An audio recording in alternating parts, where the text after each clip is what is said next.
Star সুন্নি media subscribe করো না। কে আপন চট করে খাড়া হয়ে গেল আর আপন 10টা যুবকে আপন তারা দুই দুই করে পাথর হাতের মধ্যে নেওয়ার পরে সেখান থেকে মক্কা দিকে রওনা হয়ে গেল।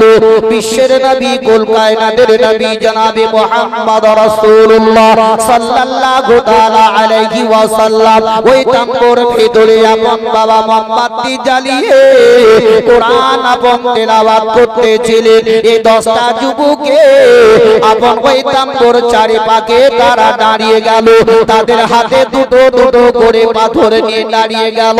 তারা 10টা যুবকে যুক্তি করতে লাগলো, শোনো রে ওই তাম্বুর ভিতরে তো পাগল বসে আছে, তবে পাগলটার আমরা হালচালটা একটু দেখব, পাগলের চেহারাটা একটু আমরা দেখব। যদি আমাদেরকে মারতে আসে তবে আমাদের হাতেও দুই দুইটা করে পাথর নেওয়া আছে, তাকে আমরা সকলে মারতে আরম্ভ করব। ওই 10টা যুবকে টুকি মেরে মেরে যেমনি নবী মুস্তাফার দিকে দেখতে লাগলো, দয়ার নবী মুস্তাফার চেহারা নোরানি দেখে তারা এমন কি চুপ করে গেল, ঢেল গোলা হাত থেকে নিচে ফেলে দিল। তারা আলাপ আলোচনা করে বলে, শোনো রে আমাদেরকে তো মোড়ল বলে দিল, ওই তাম্বুর ভিতরে একটা পাগল বসে আছে, কালো কুৎসি লোক বসে আছে, যাকে দেখে তাকে ঢেল মারতে আরম্ভ করে, উল্টা পুল্টা কথাবার্তা বলতে থাকে। তবে ওই ব্যক্তির চেহারা এত সুন্দর এত সুন্দর এত সুন্দর চেহারা আজ পর্যন্ত কোথাও দেখিনি। ওই 10টা যুবকে আপন তারা গাল আলাপ আলোচনা করতে করতে করতে করতে নবী মুস্তাফার নিকটে চলে গেল। দয়ার নবী রাহমাতুল লিল আলামিনের নিকটে যেমনি চলে গেছে, ওই 10টা যুবক বিশ্বের নবীর সম্মুখে দাঁড়িয়ে গেল। দয়ার নবী আমার বললেন, কি ব্যাপার বলো? বলে, তোমরা কেন আমার নিকটে এসে দাঁড়িয়ে আছো, কারণটা কি বলো? ওই সমাজে ওই যুবকগুলো আপন বলতে লাগলো, বলে আপনি একজন পাগল, যাকে দেখেন তাকে আপনি ঢেল মারতে থাকেন, তাই আমরা আড়াল থেকে আপনাকে দেখতেছিলাম। বিশ্বের নবী আমার বললেন, বসে যাও। যেমনি বসে গেল, দয়ার নবী মুস্তাফার কথাবার্তা শুনে নবী মুস্তাফার চেহারা দেখে তারা সঙ্গে সঙ্গে নবীর কাছে কলমা পড়ে নিল। এরা যখন কলমা পড়ে নিল, ঘন্টার ঘন্টা আলাপ আলোচনা করে যায়। আবু জেহেল এবং তারা সবাই বলছে, কি ব্যাপার? এ হয়তো এতক্ষণ হয়তো ওই পাগলকে হয়তো শেষ করে দিয়েছে, চলো আমরা যাই। এরা টুকটুক করে মদিনা থেকে যখন মক্কার ওই তাম্বুর কাছে চলে আসলো, আসার পরে দেখছে তো নবীর কাছে 10 জন ব্যক্তিতে বসে বসে আলাপ করছে। জোরে বলুন সুবহানাল্লাহ। এরা বলতেছে, তোদেরকে বলেছিলাম তার সঙ্গে কখন আলাপ আলোচনা করবে না, এটা একদম পাগল, উল্টা ফুল্টা কথাবার্তা বলে। এরা বলছে, ইনি হচ্ছেন একজন রাহমাতুল লিল আলামিন, ইনি হচ্ছেন শেষ নবী, দয়ার নবী রাহমাতুল লিল আলামিন। যে নবীকে একবার দেখলো সে নবীর পাগল হয়ে গেল। জোরে বলেন সুবহানাল্লাহ। ওই দয়ার নবী রাহমাতুল লিল আলামিন বাবা রাস্তা ধরে টুকটুক করে চলতে আরম্ভ করে দিলেন। এমন সমাজে ওই রাস্তায় চলতে চলতে একটা ইহুদির বাচ্চা নবী সম্মুখে আপন বাবা দাঁড়িয়ে গেল। ওই ইহুদির বাচ্চাটা আপন নবীকে টুকটুক টুকটুক করে দেখতে আরম্ভ করলো। দয়ার নবী মুস্তাফা ওই বাচ্চার মুখের দিকে তাকিয়ে তাকিয়ে দেখতে লাগলেন। এমনকি বাচ্চাটা নবীকে দেখার পরে আপন নিজের বাড়ির দিকে রওনা হয়ে গেল। দয়ার নবী রাহমাতুল লিল নিজের হুজরা খানাতে আবার চলে গেলেন। ওই ইহুদির বাচ্চাটা বাড়ি যাবার পরে আপন বাবা ছটফট করতে লেগে গেল, মনে মনে চিন্তা করতে লাগলো, কতক্ষণে এই রাত্রিটা শেষ হবে, আমি ওই ব্যক্তির কাছে আবার গিয়ে আমি সামনে দাঁড়াবো, তার চেহারা কানায় আমি দেখবো।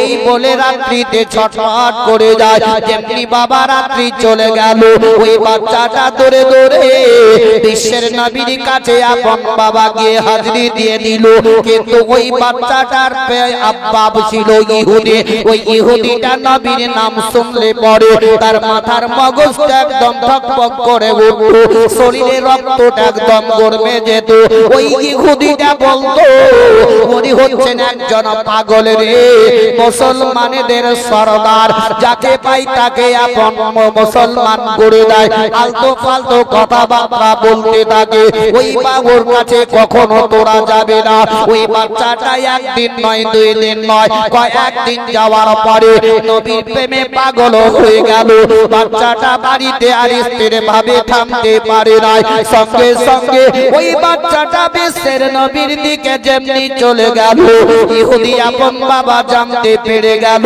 আমার বেটা সেই পাগলের কাছে প্রত্যেকদিন চলে যায় যে মুসলমানদের সর্দার তার নিকটে চলে যায় ও হচ্ছে একজন জাদুঘর ও তো পাগল তবে তার নিকটে যদি আমার বাচ্চা চলে যায় তবে কোনোদিন তাকে কখনোই ওই পূজারিতে নিয়ে যাওয়া হবে না একে কখনোই আমাদের ধর্মের দিকে আনা হবে না এমন কি তার ইহুদি দরজার মধ্যে দাঁড়িয়ে দাঁড়িয়ে দাঁড়িয়ে দাঁড়িয়ে দাঁড়িয়ে দেখতে লাগলো কতক্ষণে আমার ছেলে বাড়িতে আসবে যেমনি বাচ্চাটা বাড়িতে প্রবেশ করবে ওই সময়তে তারা হাত কানা ধরে নিল বলল বেটা রে তোকে আমি আজকে একটি কথা বলবো ওই মুসলমানদের সর্দার যে একজন হলো পাগল ও হচ্ছে একজন জাদুঘর তার নিকটে কখনোই যাবে না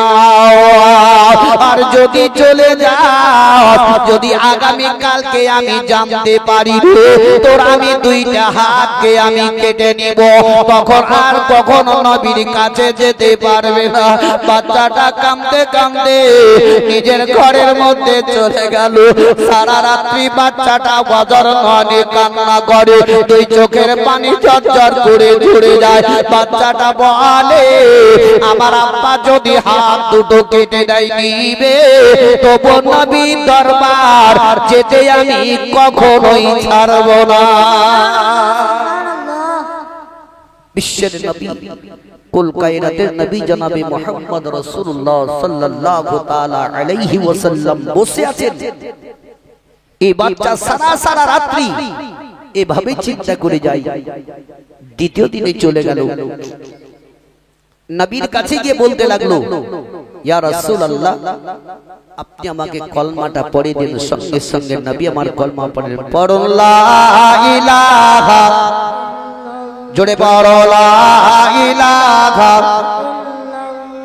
লা ইলাহা লা ইলাহা ইল্লাল্লাহু মুহাম্মাদুর রাসূলুল্লাহ সাল্লাল্লাহু তাআলা আলাইহি ওয়াসাল্লাম নবী তোমার নাম শুনিয়া পাগল আমি হইলাম গো নবী একবার তুমি আইসো গো নবী একবার তুমি আইসো গো নবী তোমার ওই নাম শুনিয়া পাগল আমি হইলাম গো নবী একবার তুমি আইসো গো নবী একবার তুমি আইসো গো স্বপ্নেতে দিও গো দেখা দেখিব নয়ন ভরে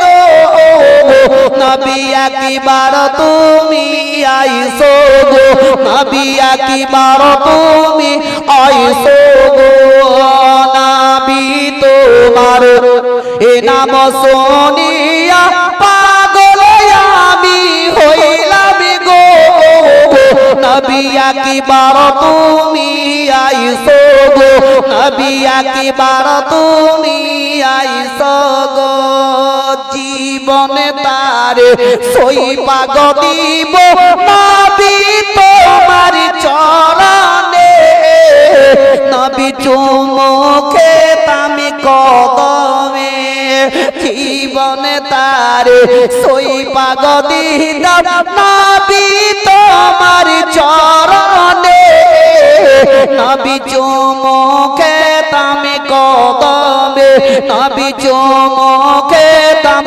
কদমে নবী তোমার ওই নাম শুনিয়া পাগল আমি হইলাম গো নবী একবার তুমি আইসো গো নবী একবার তুমি আইসো গো আল্লাহুম্মা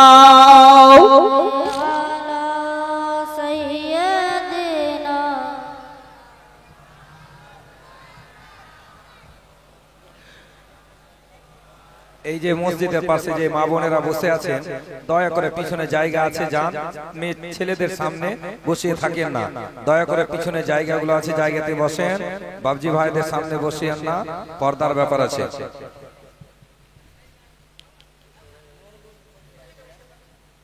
মংলো বোম্বাই থেকে 1000 পেশগার 1000 আনিকুল 1000 মাশাআল্লাহ ইনশাআল্লাহ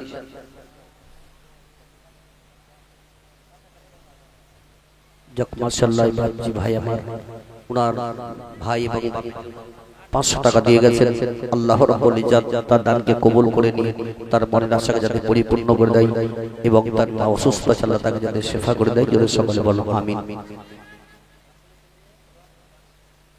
সুবহানাল্লাহ নারে তাকবীর নারে রিসালাত রহমত সাহিব 5000 টাকা দাতা সুবহানাল্লাহ আল্লাহ রাব্বুল ইজ্জত ওনার দানকে যাতে কবুল করে নেয় জোরে সকলে বলো আমিন সত্যি কি ভাই আপনাদের মুর্শিদাবাদে দান কিন্তু খুব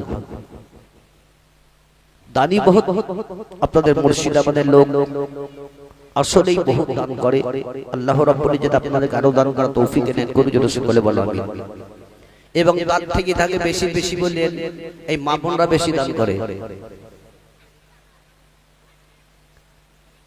আর আল্লাহর নবী বলেছেন মেয়েদেরকে সবথেকে উচ্চ পদে স্থান দিয়েছে জোরে বলো সুবহানাল্লাহ আর ওদের হাত দুটো দেখবেন খুব বড় এরা দান মাশাআল্লাহ এমন এমন মেয়ে ছেলেছে টাকা যদি না থাকে তো হাতের আংটি পর্যন্ত খুলে দেয়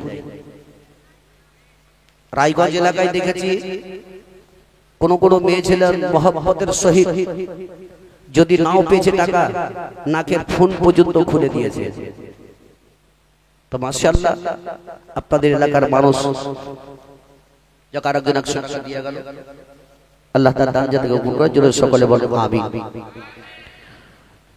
বলছিলাম ওই ইহুদিয়া বাচ্চাটা দ্বিতীয় দিনে আবার বিশ্বের নবীর কাছে গেল জোরে বলুন সুবহানাল্লাহ ওই সমাধি ওই বাচ্চাটা আল্লাহর নবী দয়ার মুস্তাফা রাহমাতুল লিল আলামিনের সঙ্গে আলাপ আলোচনা করার পরে বাবা যখন টুক করে বাড়ির দিকে রওনা হয়ে গেল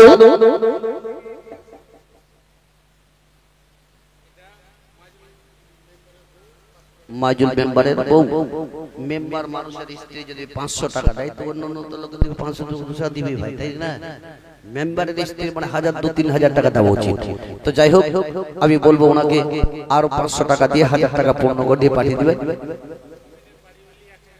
হুমায়ুন কুমারের স্ত্রী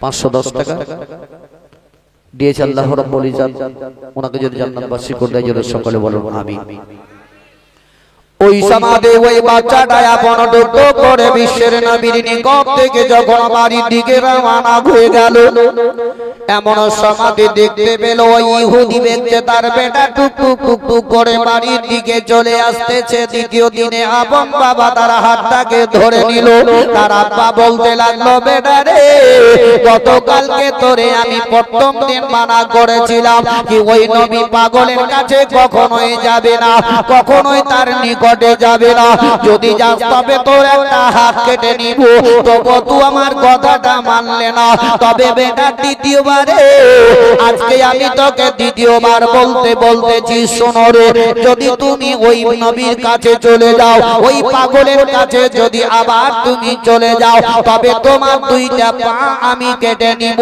আর কখনো হেঁটে হেঁটে হেঁটে হেঁটে হেঁটে ওই নবী পাগলের কাছে কখনোই যেতে পারবে না। ওই মুসলমানেদের সর্দার ওই পাগলের কাছে কখনোই যেতে পারবে না। ওই বাচ্চাটা হাওমাও করে কাঁদতে কাঁদতে ঘরের ভিতরে আপন চলে গেল। সারা রাত্রি বাবাকে ডেকে ডেকে ডেকে ডে আল্লাহ দরবারে বলতে লাগলো, ওগো আল্লাহ, ওগো পাক পরওয়ারদিগারে আলাম, আমার আব্বা যদি আমার পা দুটো কেটে নেয়, তবু আমি জমিনটাকে ঘিসটিতে ঘিসটিতে ঘিসটিতে গিয়ে আমার বিশ্বের নবীকে দেখা করব। সকাল বেলাতে ভোরবেলায় আপন বাবা বাড়ির চারিপাশে দেখলো তারা সকলে ঘুমিয়ে আছে। ওই বাচ্চাটা তৃতীয় দিনে বিশ্বের নবীর দিকে রওনা হয়ে গেল। দয়ার নবী মুস্তাফার নিকটে গিয়ে আলাপ আলোচনা করতে লেগে গেল। এদিকে ইহুদি বাড়িতে বিছানার দিকে যখন লক্ষ্য করলো, তখন কিন্তু তার বেটাকে আর দেখতে পেল না। তখন ইহুদি রাস্তার মধ্যে আবার দাঁড়িয়ে গেল। ওই সমাজে ওই ইহুদির বেটা যখন দয়ার নবী মুস্তাফার নিকট থেকে চলে গেল, তৃতীয় দিনে তার আব্বা তার হাতটাকে ধরে নিয়ে বলল, বেটা রে, তোকে এক এক করে 2 দিন আমি মানা করলাম, আজকে তৃতীয়বারে শেষ ওয়ার্নিংটা তোরে আমি দিয়ে দেই, তবে ধ্যান দিয়ে আমার কথাটা শুনে রে, যদি আজকে তোকে ছেড়ে দিচ্ছি, যদি আর কোনোদিন ওই পাগলের কাছে আমি যেতে দেখি রে, তবে তোর দুইটাই আমি চোখ তুলে নিব, আর চোখ যদি তুলে নাই তবে তোর তুই অন্ধ হয়ে যাবে, কানা হয়ে যাবে, আর কোনোদিন নবীর কাছে দেখতে যেতে পারবে না, নবীর চেহারাটাও কখনো দেখতে পাবে না। এই বাপজি আমার 1000 টাকা দিয়ে গেল, আল্লাহ রাব্বুল ইজ্জত তার দানকে যাতে কবুল করে নেয়। এই ভাই আমার 500 টাকা দিয়ে গেল, আল্লাহ রাব্বুল ইজ্জত ওনার দানকে কবুল করে নিয়ে তার মনের আশাকে যাতে পরিপূর্ণ করে দেয়, এবং যে কোনো কারোবার করছে আল্লাহ সেই কারোবারের মধ্যে যাতে উন্নতি বরকত দেয়। জোরে সকলে বলুন আমিন। ওই বাচ্চাটা সারা রাত্রিতে বিছানায় কেঁদে কেঁদে কেঁদে কেঁদে আল্লাহ দরবারে বলতে লাগলো, বলে, ওগো আল্লাহ পাক পরওয়ারদিগারে আলাম, আমি তোমার ওই বিশ্বের নবীর নিকটে আর কোনোদিন যাব না। আল্লাহ গো, যদি এবার আমি বিশ্বের নবীর কাছে চলে যাই, তবে আমার আব্বা 2টা চোখ তুলে নিবে, আর যদি চোখ তুলে নাই তাহলে আর কোনোদিন আমি নবীকে দেখতে পাবো না। ওগো আল্লাহ, আমি বিশ্বের নবীর নিকটে যাব না, তবে আল্লাহ গো, আমার একটা মনের আশা তুমি পূর্ণ করে দিও। ওই বাচ্চাটাই আপন আল্লাহ দরবারে বলতেছিল, আল্লাহ গো, আমি তো দয়ার নবীর নিকটে যাব না, তবে আমার নিঃশ্বাস বন্ধ হওয়ার আগে যাতে তোমার বিশ্বের নবীর চেহারাটা দেখে যাতে ইন্তেকাল হয়। বলছে আল্লাহ, আমার মওতের আগে যাতে তোমার বিশ্বের নবীর মুখটা আমি দেখতে পাই। যাক যাক, এই দেখেন একজন 400 টাকা, একজন 50 টাকা দিয়ে গেল। জিয়াউলের স্ত্রী 500 টাকা শ্বশুর শাশুড়ি নামে দিয়েছে, আল্লাহ রাব্বুল ইজ্জত তার শ্বশুর শাশুড়িকে যাতে জান্নাতবাসী করে দেয়। জোরে সকলে বলো আমিন। কি ভাই টুকটুক করে উঠছে, কাহর বিড়ি খাওয়ার মন হচ্ছে নাকি? ওই যে একটা করে উঠছে চলে যাচ্ছে মনে হয়। এই দেখো ভাই আমার 500 টাকা দিয়ে গেল তার আব্বার নামে, আল্লাহ রাব্বুল ইজ্জত তার আব্বাকে যাতে জান্নাতবাসী করে দেয়। এই দেখেন একজন 1000 টাকা। কি নাম গো আপনার? মঞ্জুর আলী সাহেব। তবে দেখেন গ্রামের লোককে তার চিনি না, তবে ইনার আশা করে যে 4খান বোধহয় ট্রাক্টর আছে নাকি, এক ট্রাক্টরে পয়সা দিলে তো অনেক। তবে বাপজি আমার চলে গেলেন নাকি? যাই হোক, বাপজি যদি আসতেন তো ভালো হতো। তবে যাই হোক, 1000 টাকা দিয়ে গেলেন, আল্লাহ রাব্বুল ইজ্জত ওনার দানকে যাতে কবুল করে নেয়। জোরে সকলে বলো আমিন। আর একটাই কি দেখেন, দান এমন একটা জিনিস, দানে হয়তো সুবহানাল্লাহ, নারে তাকবীর, নারে তাকবীর। সাইফুদ্দিন সাহেব 1000 টাকার দাতা।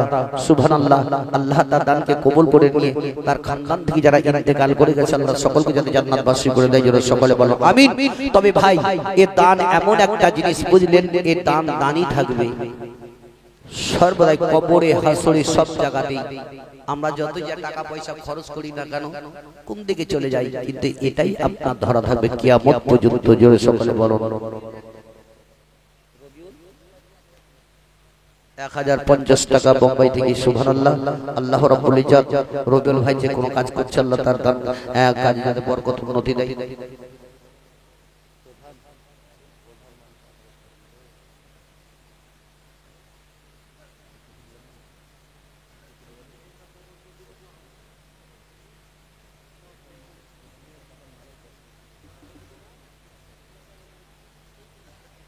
যাক, এটা কত? 1000 টাকা। সুবহানাল্লাহ। যাই হোক, মুক্তারের 40 টাকা, আর প্রধান সাহেব দিয়ে পাঠিয়েছেন আপনার 1000 টাকা। যদি প্রধান সাহেব থাকতেন এখানে 10,000 টাকা হয়ে যেত, ওনাদের টাকা তো বহুত, মার্শাল্লাহ, এদিকে আর ওদিকে। যাই হোক, যাতে কবুল করে নাই, যাতে সকলে বলো আমিন। কিন্তু দান কিন্তু ভাই আমি চাই না, চাই না, চাইতেই এখন পানি। তো মাশাআল্লাহ, ওই জন্যই বলি আপনাদের। দেখেন, এক ভাই আমার 1500 টাকা দিয়ে গেলেন। সুবহানাল্লাহ, নারে তাকবীর, নারে তাকবীর, নারে রিসালাত। যে ভাই আমার যে আশায় উদ্দেশ্য করে দিয়েছেন আল্লাহ তাআলা দানকে যাতে কবুল করে নেয়, জোরে সকলে বলো আমিন। আর পুরো গ্রামবাসী সকলে মিলে এই যুবক ভাইরা যে আশায় যে উদ্দেশ্য করে আল্লাহ তাদের জলসাকে যাতে কামিয়াবি করে দেয়, জোরে সকলে বলো আমিন। ওই ইহুদির বাচ্চাটা সারা রাত্রি কেঁদে যায়, চোখের পানি ঝরঝর করে ঝরে যায়। বিশ্বের নবী, কুল কায়নাতের নবী জনাবে মুহাম্মদ রাসূলুল্লাহ সাল্লাল্লাহু তাআলা আলাইহি ওয়াসাল্লামের চেহারাটা বারবার তার চোখের সামনে ভেসে ওঠে, আর মুখের মধ্যে গালি বলে, ইয়া নবী, ইয়া নবী, ইয়া নবী, ইয়া নবী ঘুরে যায়। সকাল হয়ে গেল, বিছানা থেকে আর বাচ্চাটা উঠলো না। মনে মনে চিন্তা করলো, আল্লাহ গো, যদি আমি নবী মুস্তাফা দরবারে চলে যাই, তবে আমার আব্বা দুইটা চোখ তুলে নিবে, আমি আর কোনদিন নবীকে দেখতে পাবো না। সুবহানাল্লাহ, নারে তাকবীর, নারে তাকবীর, নারে রিসালাত। এই ভাই আমার 420 টাকা আর 2টা মুরগির ডিম। মাশাআল্লাহ, যে আশা যে উদ্দেশ্য দিয়েছে আল্লাহ তার আশাকে যাতে পরিপূর্ণ করে দেয়। আর এই দেখেন, মহিলাদের থেকে 100-200 করে এই টাকা হয় না, যদি একটা মাসের টাকা ওনাদের কাছ থেকে দিব, প্রত্যেকটা মা বোনের কাছে।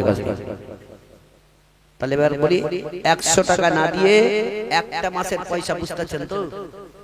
লক্ষ্মী ভান্ডার, একটা মাসের পয়সা 1000 টাকা।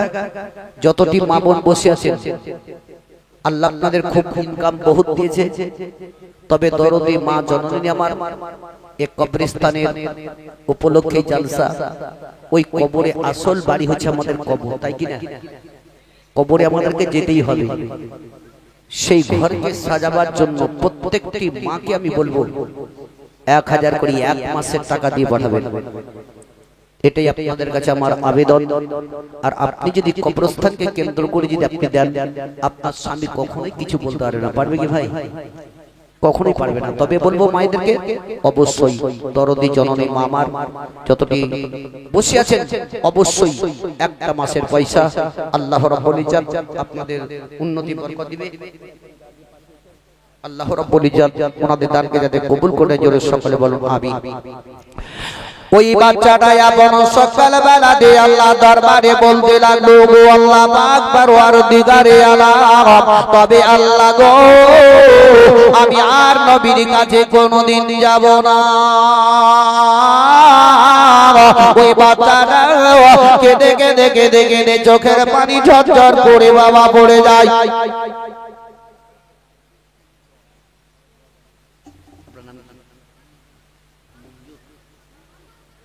সুবহানাল্লাহ। নারে তাকবীর, নারে তাকবীর, নারে রিসালাত।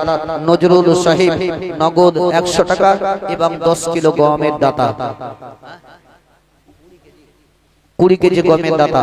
সুবহানাল্লাহ। আল্লাহ রাব্বুল ইজ্জত কোন দানকে যাতে কবুল করেন, জোরে সকলে বলুন আমিন। ওই সমাধি আপনার মা গর্ভধারিণী মা তখন টুক টুক টুক টুক করে বাচ্চার কাছে চলে গেল। মা তার সীতানের কাছে বসে বসে বলতে লাগলো, ওরে আমার কলেজার টুকরো, আমি তোমার গর্ভধারিণী মা, একবার আমার দিকে তাকিয়ে তাকিয়ে তাকিয়ে দেখো। বাচ্চাটা মায়ের দিকে তাকিয়ে দেখে নাই, খালি মুখের মধ্যে বলে ইয়া নবী ইয়া নবী ইয়া নবী ইয়া নবী করে যায়। ওই বাচ্চাটা কেঁদে যায়, চোখের পানি ঝরঝর করে পড়ে যায়। মা বলল, বেটা রে, ওরে আমার কলেজার টুকরো বেটা। আজনুল 1000 টাকা বোম্বাই থেকে, রাফিক দিয়েছে 2000 টাকা। মাশাআল্লাহ। আল্লাহ রাব্বুল ইজ্জত ওনাদের দানকে জান্নাত জোরে সকলে বলো আমিন। তার মা জননী গর্ভধারিণী মা আপন বলল, রে আমার কলেজার টুকরো, একবার আমার দিকে চেয়ে চেয়ে দেখো। বাচ্চাটা আপন বাবা মায়ের দিকেও দেখে না, খালি মাত্র বলে যায় ইয়া নবী ইয়া নবী ইয়া নবী করে যায়, চোখের পানি ঝরঝর করে ঝরে যায়। মা বলল, বেটা রে, একবার আমার দিকে লক্ষ্য করো। তুমি রাত্রিতে খাবার খাদ্য খাওনি, এখনো পর্যন্ত তুমি খাবার খাও নয়, তবে বেটা তোমার শরীরটা নাজুক হয়ে যাবে, উঠতে বসতে চলতে ফিরতে পারবে না বেটা, কিছু খাবার খাদ্যটা খেয়ে নাও। তবু কিন্তু বেটা হাগো কোনো কিছুই করে না। চোখের সামনে নবী মুস্তাফার চেহারাটা ভেসে ওঠে, আর মুখের মধ্যে ইয়া নবী করে যায়। বাচ্চাটা বজর মনে কেঁদে যায়। মা জননী আমার ওই সময়তে বলল, বেটা রে, আমি তোর মা, আমি আর সহ্য করতে পারি না রে বাবা, কিছু একটু খাবার খাদ্যটা খেয়ে নাও। তবু বাচ্চা কোনো খাবার খায় নাই, এমনকি আস্তে আস্তে শরীর একদম নাজুক হয়ে গেল। তার পিতা আপন আসার পরে বলতে লাগলো, মনে হয় কি তার শরীরের মধ্যে কোনো অসুস্থ হয়েছে, চল তারে আমি ডাক্তারের নিকটে নিয়ে যাই। তার আব্বা আপন ঘাড়ের মধ্যে ফেলে দিয়ে ডাক্তারের কাছে আপন চলে গেল। ডাক্তার ইলাজ করে তারে আপন বলল, শোনো গো, বলে এই বাচ্চার তুমি কে হও বলো। বলে আমি তারা আব্বা বলতে আছি বলো। এমনকি বাচ্চাটার হয়েছে একবার বলো না কেন। ওই ডাক্তার বলল, শুনো, বাচ্চার শরীরের মধ্যে কোনো অসুখ ব্যাধি কিছুই নাই, তবে একটাই জিনিস শুনে নাও, শুনে নাও, এই বাচ্চাটা কয়েকদিন পরে মারা যাবে। ও আমার ভাইরা, বাপজিরা, মা বোনেরা আমার, দেখবেন কত লোকের মা কিংবা বাপ যখন অসুস্থ হয়ে পড়ে যায়, ওই সমাজে আপন বাবারা ডাক্তারের কাছে যখন নিয়ে যায়, ডাক্তার দেখতে দেখতে তাকে দেখবেন সময় দিয়ে দেয়, 3 দিন কিংবা 4 দিন আর বাঁচবে, তারপরে পৃথিবী থেকে বিদায় নিয়ে চলে যাবে। ওই রূপ বাচ্চাটাকে আপন ডাক্তার বলে দিল, যাও যাও, তোমার ছেলেকে আপন নিয়ে চলে যাও, তোমার বাচ্চা কয়েকদিন পরেই মারা যাবে। মাসিদুর রহমান 2000 টাকা নগদ, 500, 1500 টাকা বাকি। সুবহানাল্লাহ। আল্লাহ রাব্বুল ইজ্জত ওনার দানকে যাতে কবুল করেন, জোরে সকলে বলো আমিন। ওই বাচ্চাটাকে আপন ঘাড়ের মধ্যে দিয়ে টুকটুক করে বাড়ির দিকে রওনা হয়ে গেল।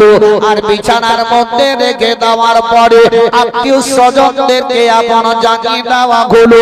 তারা সকলে আপন জানতে পেরে গেল এই বাচ্চাটা কয়েকদিন পরে ইন্তেকাল করে যাবে। বাচ্চা কিন্তু জানে না আমার ইন্তেকাল হবে।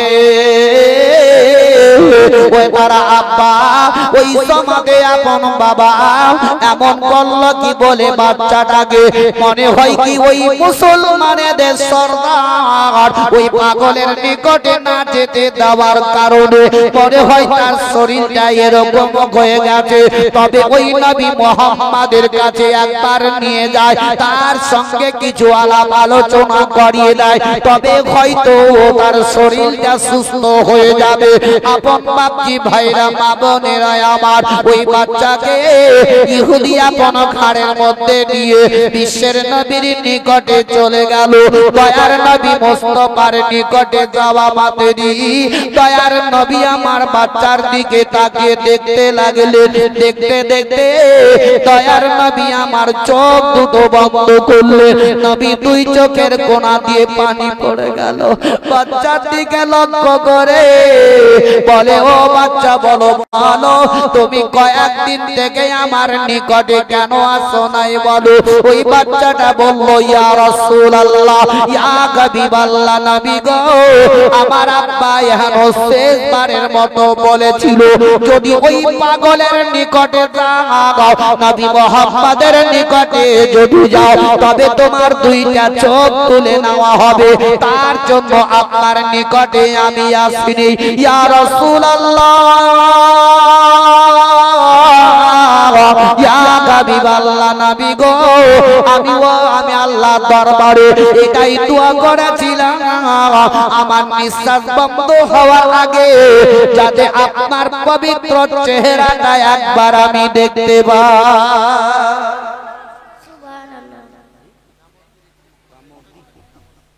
কামুদ্দিন স্ত্রী 600 টাকা আর 400 টাকা দিলে ভালো হতো, 1000 টাকা, তাই না?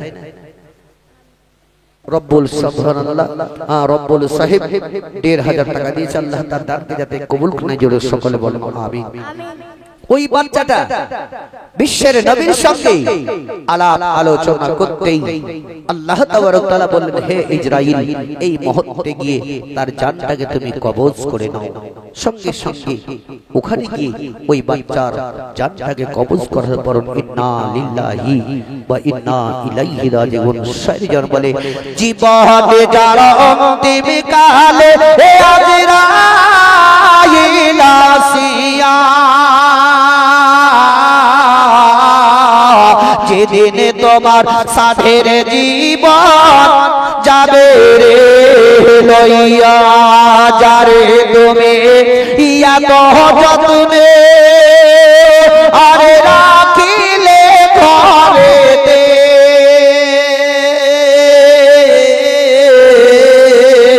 তাহার লাগি কত কষ্ট দুঃখ না সহিলে, আজ তোমাকে ফাঁকি দিয়া পাখি যাবে রে উড়িয়া,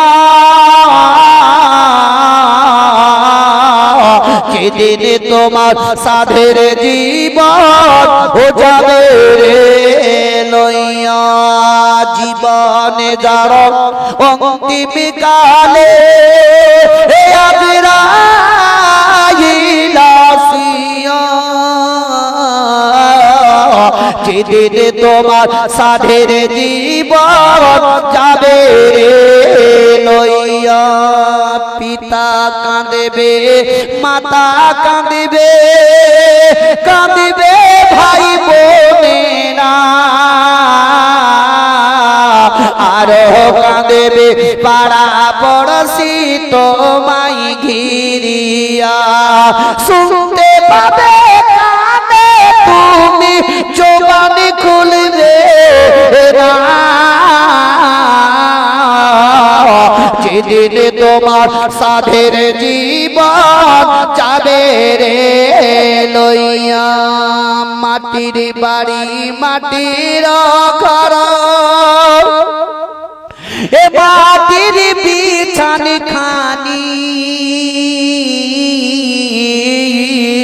চতুর্দিকে মাটি তোমার বাঁশেরই ছাউনি, কেমন করে থাকবে তুমি অন্ধকার কবরে, যেদিন তোমার সাধের জীবন যাবে রে লইয়া জীবন যারো অন্তিম কালে হে আজরাইলাসিয়া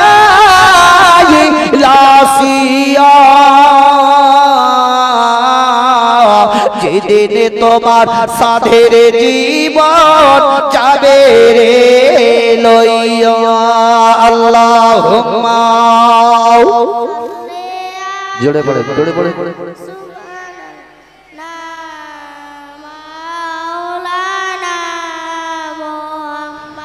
ওয়া আলা আলিহি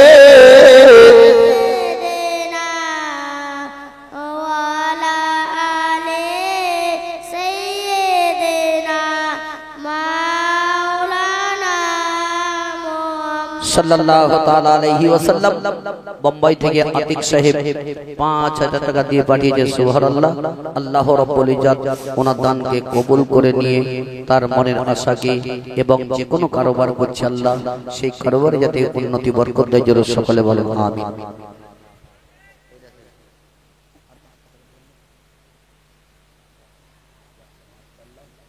আল্লাহ ভালো করুক। ওনার মায়ের নামে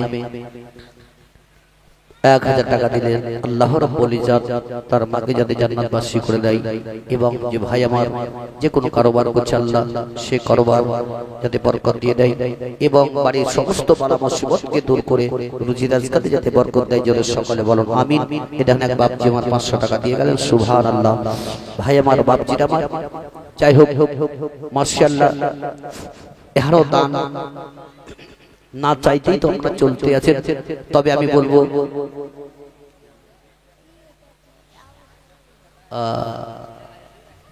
স্বপ্ন ছেলে আজিজুল 1000 টাকা আর সেনাউল আপনার নাম উনি খুব মেহনত করছেন। তবে ভাই আমার সেনাউল সাহেবকে বলবো কি মা বোনদের দিকে যান আর প্রত্যেকটা মায়ের কাছ থেকে 1000 করে লিখে নিয়ে আসেন। একটা মাসের পয়সা মায়ের আমার অবশ্যই আমার সেনাউল ভাই আমার যাবেন। প্রত্যেকে দরদি জননী মায়ের আমার ও কবরের দিকে তাকে লক্ষ্য করে মাত্র 1000 করে টাকা অবশ্যই দেওয়ার চেষ্টা করবেন। তবে যাই হোক বাপজিরা আমার ভাইরা আমার এ বিশ্বের নবীজি আমার দয়ার নবী রহমাতুল লিল আলামিন বিশ্বের নবী আমার সেখান থেকে নিয়ে টুকটুক করে আপন রওনা হয়ে গেলেন আপন যে সাহাবী আবু জার গফারি রাহমাতুল্লাহ আলাইহি নিয়ে আপন বিশ্বের নবী আমার রাস্তা ধরে চলে যাচ্ছেন। এমন সময় দেখা গেল সাহাবীকে নিয়ে আপন বিশ্বের নবীজি দয়ার নবী রহমাতুল লিল আলামিন তিনি একটি কবরস্থান, যে কবরকে কেন্দ্র করে আজকে আমরা প্রত্যেকটা মানুষ আমরা অবগত এই কবরস্থানের দিকে লক্ষ্য করে আমাদের জলসা। তাই ভাইরা আমার বাপজিরা আমার আল্লাহ তাবারক তাআলা যাতে আমাদেরকে ওই কবরকে স্মরণ করে একটু পরিবর্তন হওয়া যাতে তৌফিক এনায়েত করে, জোরে সকলে বলো আমিন। আমিন। কি ভাই কবরে যেতে হবে না? আরে আপনি কেন? যার জন্য সারা জাহানকে সৃষ্টি করা হয়েছে সে নবীও আপন গেছেন। ইনশাআল্লাহ আপনাদেরকে বলবো, শোনাতে যখন লেগেছি আমি সময় মতো ইনশাআল্লাহ আপনাদেরকে জীবনী কাহিনী বলে আমি ইতিহাস সমাপ্তি করব। তবে বাপ ভাই আমার মা জননীর আমার যে কথাটা বললাম অবশ্যই কোরআন বলছে ওয়া আম্মাস সাইলা ফালা তানহার, তোমার নিকটে যদি কোনো সাইল আসে তারে কখনো খালি ফিরাবে না। জোরে বলুন সুবহানাল্লাহ। এখন আল্লাহ তাবারক তাআলা বলতে আছেন যদি তোমার নিকটে কোনো সাইল আসে তারে কখনো খালি ফিরাবে না, যেটা পারবে সেটাইতে তাকে সান্ত্বনা দিবে, তার মনে কখনো দুঃখ দিবে না। আর ওই সাইল যেটাই দোয়া করবে আল্লাহর দরবারে কবুল হবে। জোরে বলো। দুই শ্রেণীর দোয়া আল্লাহ কবুল করে, এক মুসাফির, দুই সাওয়ারি। এই মুসাফির স্বরূপ হয়ে আজকে আপনাদের নিকটে এসেছি। ইনশাআল্লাহ আপনারা দিবেন। শেষ দোয়া আপনাদেরকে করে দিয়ে যাব। আল্লাহ তাবারক তাআলা যেন দোয়া কবুল করে নিয়ে আপনাদের মনের আশাকে যাতে পরিপূর্ণ করে। তো বিশ্বের নবীজি দয়ার নবী রহমাতুল লিল আলামিন আল্লাহর নবী দয়ার মুস্তাফা আপন কি সাহাবী যার নাম হচ্ছে হযরত আবু বকর সিদ্দিক রাদিয়াল্লাহু তাআলা আনহু, ওই জ্যেষ্ঠ সাহাবী নবীর প্রেমে পাগল হয়েছিলেন। সেই আবু বকর বিশ্বের নবীর নিকট থেকে যখন হেঁটে হেঁটে হেঁটে হেঁটে যাচ্ছেন, তো দেখছেন তো হযরতে বেলাল রাদিয়াল্লাহু তাআলা আনহুকে মরুভূমির গরম গরম বাড়িতে টেনে টেনে নিয়ে যাচ্ছে। জোরে বলো।